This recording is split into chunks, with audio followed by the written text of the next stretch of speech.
Hey friends, நீங்கள் பார்க்குறது honing on dwells. இந்த வீடியோவில் பார்த்தீங்கன்னா அரகான் ஜிபியை பற்றி தான் பார்க்க போகிறோம். வாங்க வீடியோக்குள்ளே போகலாம். இந்த அரகான் ஜிபி பார்த்தீங்கன்னா சொல்லிக்கிற அளவு ஒன்றும் இன்ட்ரெஸ்டிங்காக போகலை. சொல்கிற அளவுக்கு எந்த ஒரு டைட்டான பேட்டிலோ இல்லை ஓவர்டேக்ஸோ எதுவுமே கிடையாது. சொல்லப்போனால் ஒரு போரிங்கான ரேஸ் தான்.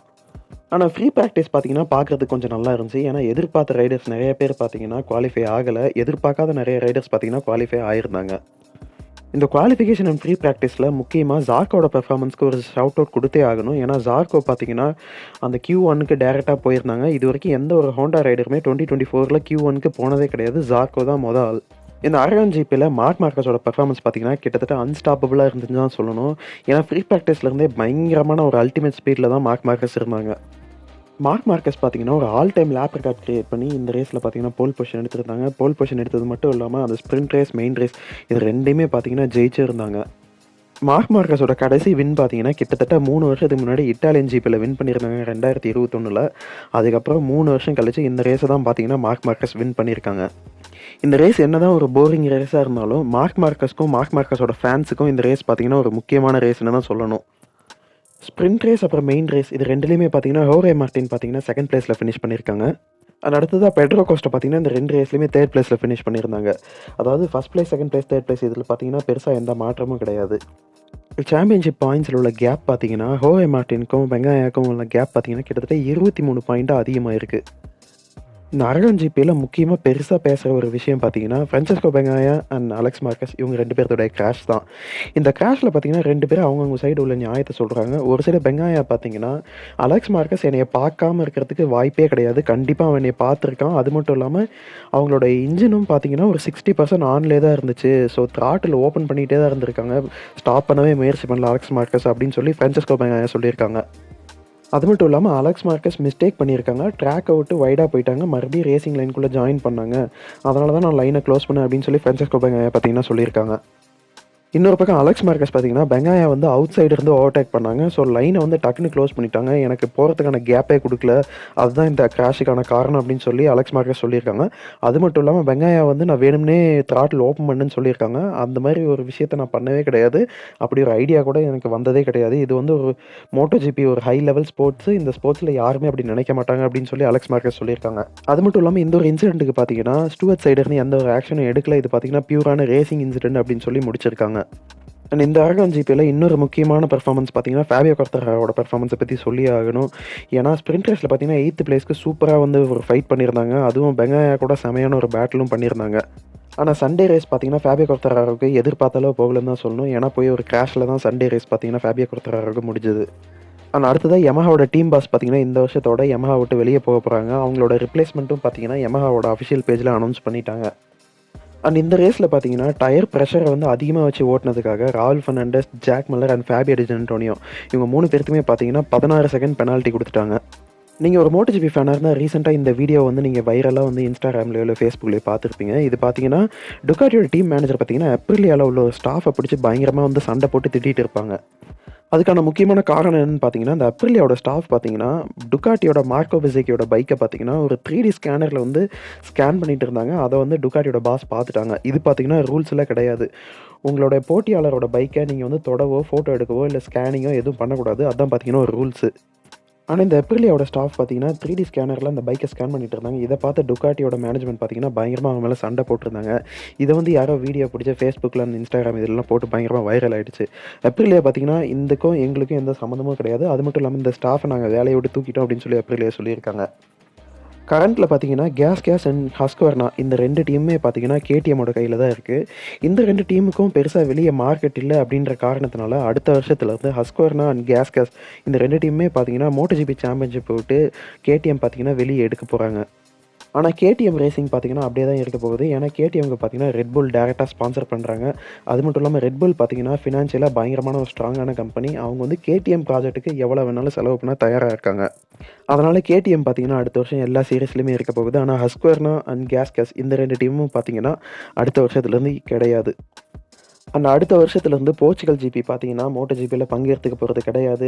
இந்த வருஷம் இந்தியாவில் பார்த்தீங்கன்னா மோட்டோ ஜிபி நடக்கல. அதுக்கான முக்கியமான காரணம் பார்த்தீங்கன்னா இந்தியாவில் மோட்டோ ஜிபி ரன் பண்ணவங்க வந்து மோட்டோ ஜிபிக்கான காசை வந்து அவங்க பே பண்ணல. அதனால தான் இந்த வருஷம் இந்தியாவில் மோட்டோ ஜிபி நடக்கல.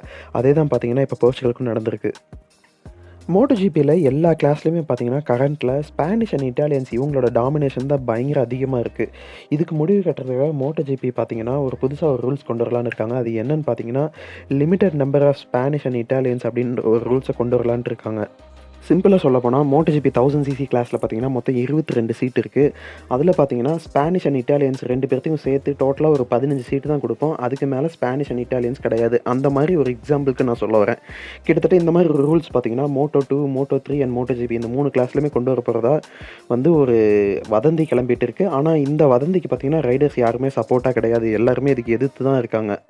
MotoGP ரைடர்ஸோட ரெக்வெஸ்ட்டே பார்த்தீங்கன்னா, இந்த MotoGP அப்படின்றது பார்த்தீங்கன்னா, ஒரு எக்ஸ்ட்ரீம் லெவல் ஸ்போர்ட்ஸ். இந்த ஸ்போர்ட்ஸ்ல பார்த்தீங்கன்னா, டேலண்ட்ட பேஸ் பண்ணி தான் செலக்ஷன் இருக்கணும். நேஷனாலிட்டிய பேஸ் பண்ணி செலக்ஷன் இருக்கக்கூடாது அப்படின்னு சொல்லி எல்லா ரைடர்ஸும் காமனா சொல்லக்கூடிய ஒரு விஷயம்.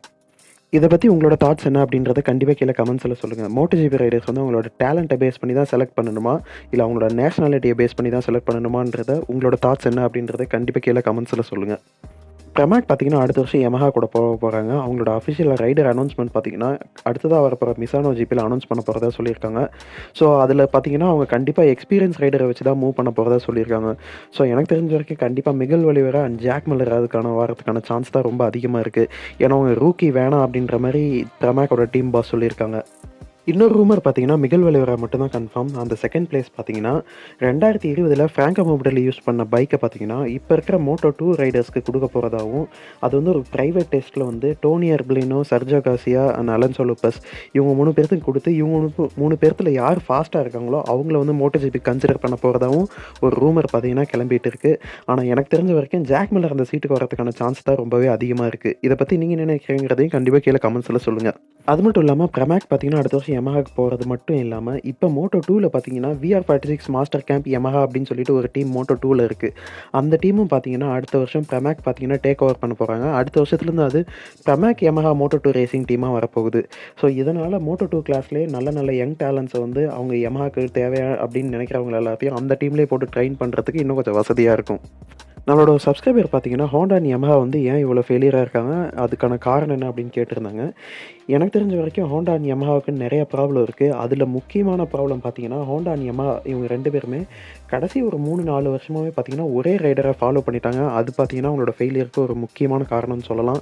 ஏன்னா, மத்த ரைடர்ஸோட ஃபீட்பேக் எதையும் கேட்காம போயிட்டாங்க. அதுதான் பார்த்தீங்கன்னா, ஹோண்டா அண்ட் Yamahaவோட ஒரு ஃபெயிலியருக்கு ரொம்ப ரொம்ப ரொம்ப ஒரு முக்கியமான காரணம்.